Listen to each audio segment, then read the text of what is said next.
15.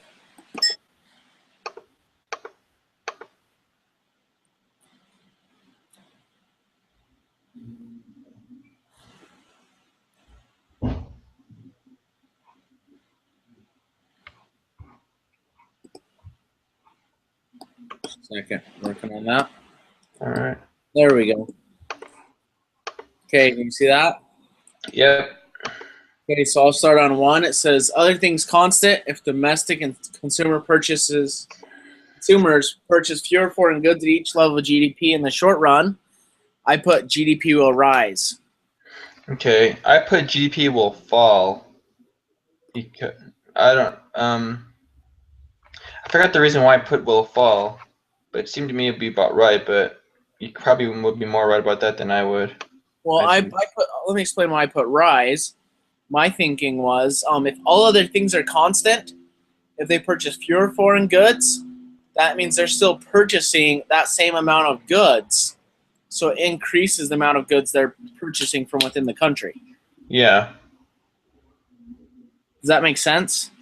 That makes sense. I thought GDP meant like, it was related to the imports as well as that with other countries. That's why I put will fall because I thought it was if Ours fall. yeah. Yeah, my thought is where it says other things constant. That's what leads me to think it's that. Okay. We can try that. I'll try that. Okay. 2 says in the aggregate expenditures model of the economy, a downward shift in the aggregate expenditures may be caused by and I put decrease in government spending or an increase in taxes. Mm-hmm. Okay, I put decrease in interest rates or a decrease in taxes. I don't remember exactly why I did. More taxes decreases aggregate expenditures because that means that there's less money that people have by having more taxes. That means they have less money to consume. Mm-hmm. Okay. All right, next one. I'll do the next 2. Okay. So a tax cut will have a greater effect on equilibrium GDP if I put the second one, marginal propensity to save is smaller. And that's what I had. All right. And then let's see, number 4, the graph. Going along with the formulas, I chose the highest one, which is 400 billion. Okay. Now it says without a government sector. So here we see the 3 different lines before. So I thought I said with government sector. That's why I chose that one. Yeah, it says without.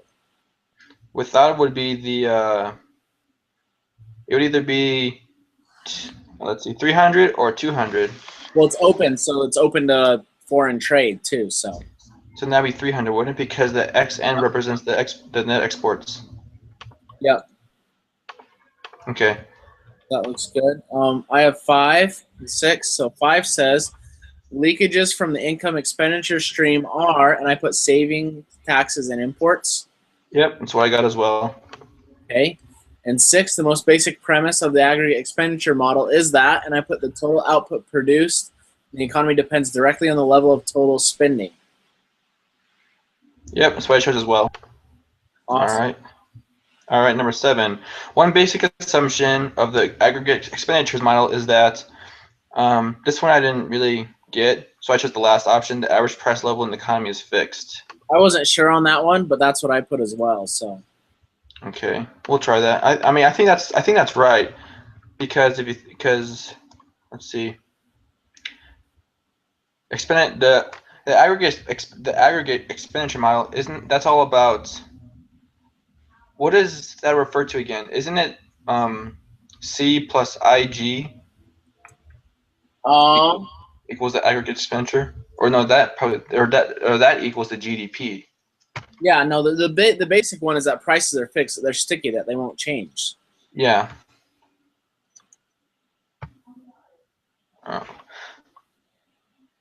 I think it's gonna be the last one because it's about prices, and Yeah. Yeah, I think it's less than because that's one of the basic assumptions of the aggregate expenditure is that all prices are going to be reasonably around the same, same price. They're not going to be so so unique, I guess, so different. Okay. And then let's see, number 8 is this my turn? Yep. All right. If the MPC in an economy is 0.75 and aggregate expenditures increase by 5 billion, then GDP will increase by, I chose the second option, 6.7 billion. Okay. I chose the last option. The reason why I chose 6.7 billion was because it showed the exact same numbers in the reading. It showed the MPC of an MPC of 0.75, and it showed an increase of $5 billion in it, and it showed that it was always going to be 6.7 billion. I don't know.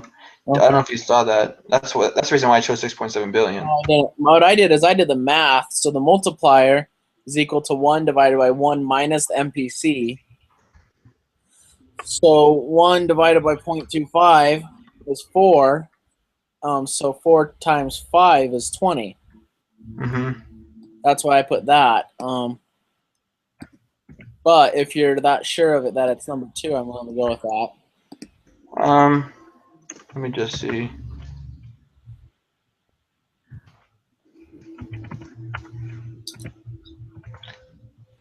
All right, because what I did, well, I probably shouldn't. What I did also was I took 1 divided by 0.75, and I multiplied that by the 5 billion. That's how I got 6.7 billion.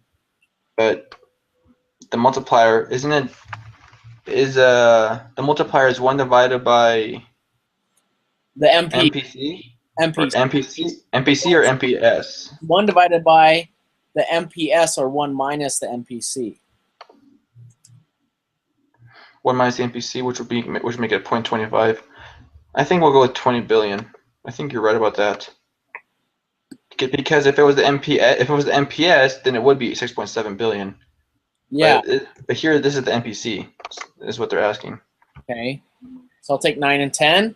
9 says the investment schedule shows I put amounts business firms collectively intend to invest to each possible level of GDP. Okay.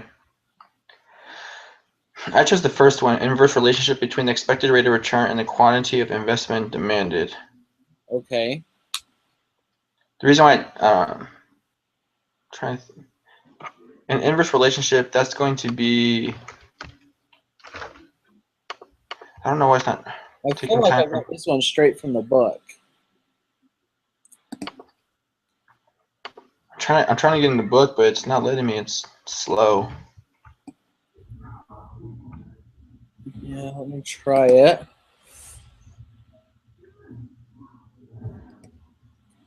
Because I'm seeing here, you can't see this part of my screen, can you? It shows the investment demand curve and investment schedule. Mm-hmm. This one's asking the schedule. It shows the GDP and the investment. Okay. Can you show that? Let me see if I can edit my preferences.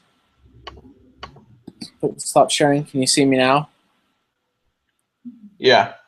Okay, and I'll share my entire screen. Awesome. Can you see it? Yeah. You see it just going like tunnel vision there? Yeah. It's just me constantly. That's crazy. It shows right here. So here's the investment schedule.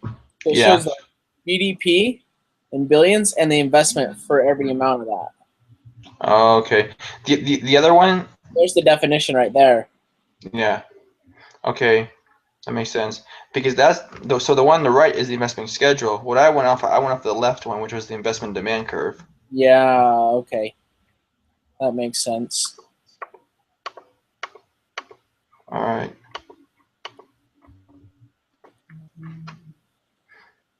So 9's and the next one. 10. So is that mine?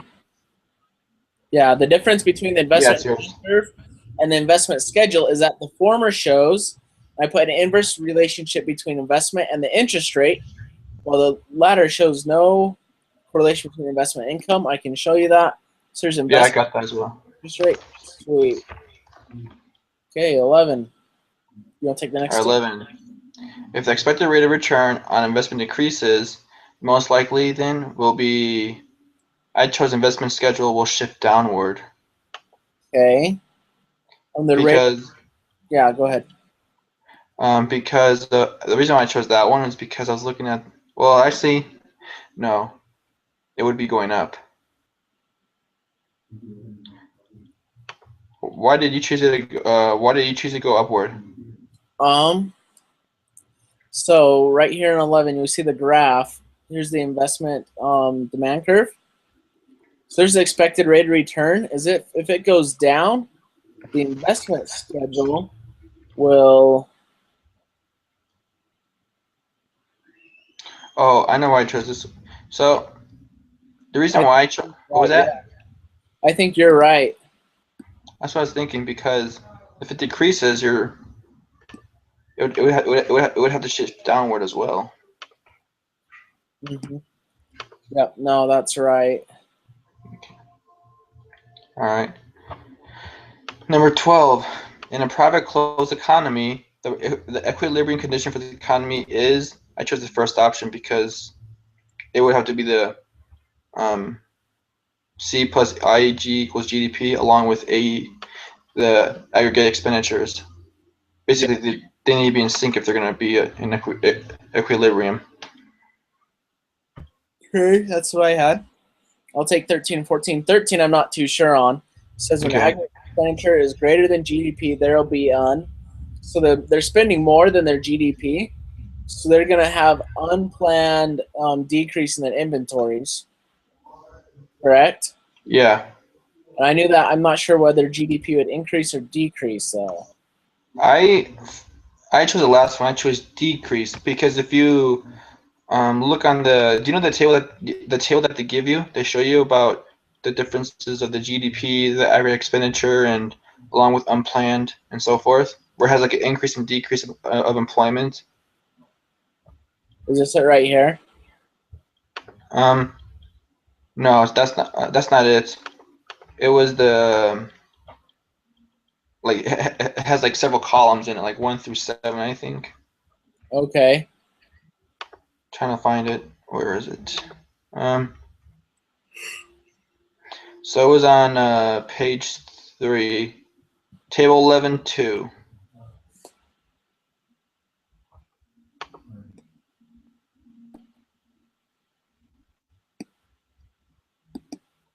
No, go to the third page. It should be in the third one. Which section? Yes, yeah, that's it. That one?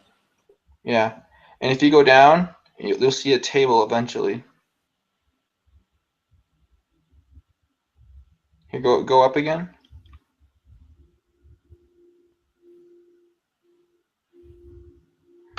It was the one. It's the page that's called equilibrium GDP. C plus IG equals GDP. Yep, it's right here. Okay, that one. So if you look in it, it shows you the differences, and the question is asking if aggregate expenditure, which is column 6, is greater than GDP, then there will be. And if you look, if on the column 6, that's where the aggregate expenditure is, and if it's greater than column 2, which is the GDP, then it would have to have an unplanned change would be negative, and your GDP will decrease as you see it decreasing along the lines as it keeps going up and up.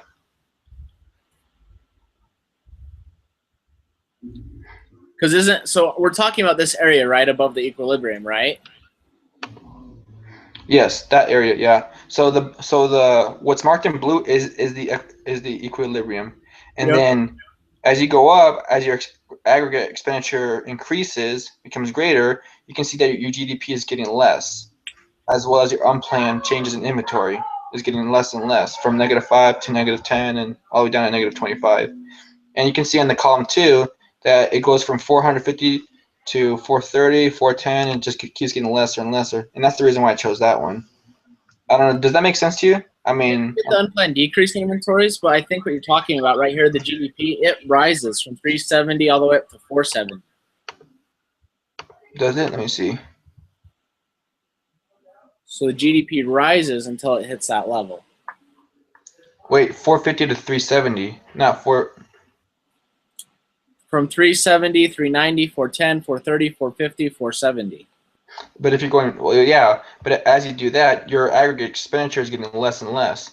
What they're asking is if your aggregate expenditure is becoming greater, which would be going backwards. Which, do you see what I'm saying? Well, here it shows the aggregate expenditure is getting greater from 395, 410, 425, 445. Oh wait, that is right. Yeah, I didn't see that. So it would be the second one, right? Second one would have to be, yeah, because your GDP is also getting greater as well. Yeah, you're right about that. I did not see that.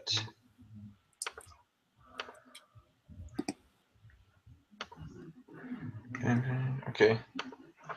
Okay, and 14 says, oops. 14 says the amount by which an aggregate expenditure schedule must shift upward to achieve full employment GDP is an recessionary expenditure gap. Yep, got that as well. Okay, sweet. All right, 15. The amount by which aggregate expenditures exceed those associated with the full employment level of domestic output can be best described as, and I chose an inflationary expenditure gap, which is the opposite of recessionary gap. Yep, that's what I had.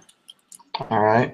And 16. The 787 billion stimulus package enacted by the federal government in 2009 to try to deal with the Great Recession was intended to, I chose the last one, push the aggregate expenditure schedule upward. Okay, that's what I had. So I'll take 17 and 18. When the economy is at its equilibrium GDP level, all the following will occur except, and I put inventories will be zero. Okay. Do you know why you chose it? Do you know why you chose that one? Well, there won't be any. There will be no unplanned changes in inventories. It's a process of elimination. Saving will equal planned investment, and aggregate expenditures will equal GDP. All right. But all right. Does that make sense? I mean, yeah, I did the same thing basically, but I just chose inventories, or I chose the third one because I kind of like didn't think that savings would equal planned investment. But actually, thinking about it, I think it does, doesn't it? Because if you're savings saving, always equal planned investment. yeah, because if you're saving it, you're also planning to invest. Yep. And So then, does that make sense or no? Yeah, it makes sense. Inventories will be zero because there's no change. Because you're putting out enough inventory so that it can be consumed by the same rate as of consumers consuming those inventories, correct? Inventory won't be zero. There will be some inventory. That'd be like if Oh no, we're not in equilibrium, so there's no inventory. They stock out. yeah. No, Okay. you're right. Yeah, it would be everything but that one. 18 says if GDP exceeds aggregate expenditures in a private closed economy, I put planned investment will exceed saving. Yep, I chose that as well. Okay. 19. 19. Classical economists held the view of the economy that in the economy, I chose demand creates its own supply. This one I couldn't really find in the book, and I don't remember anything, so I just chose the first one because I thought it made sense. But yeah, so the other one is an older thing. It's actually supply creates its own demand. It's an older law that wasn't proved by the Great Depression because it was one individual's view that however hard you work, that's how much money you're going to make. You'll always sell your output, and that was a view. It's kind of reversed from what they give the option here. But the one it talks about the classic economics that people, if they work, they're willing to work, that their unemployment will be eliminated. Okay, sounds good. Yeah. All right. In 20, the major economic issue during the Great Recession of the 1930s that concerned John Maynard Keynes was, and I chose unemployment, the third option. Yep, that's what I had. All right. I'm going to submit this right now and see what we get. Oh, I haven't put them in yet. Go through and do that. I'm the one who's going to test it out, right? Yep. All right. I'm submitting right now. I just put them all in while we were doing this, so try to make things easier. So we got a 95. Okay. Let's see. It was. Let's see.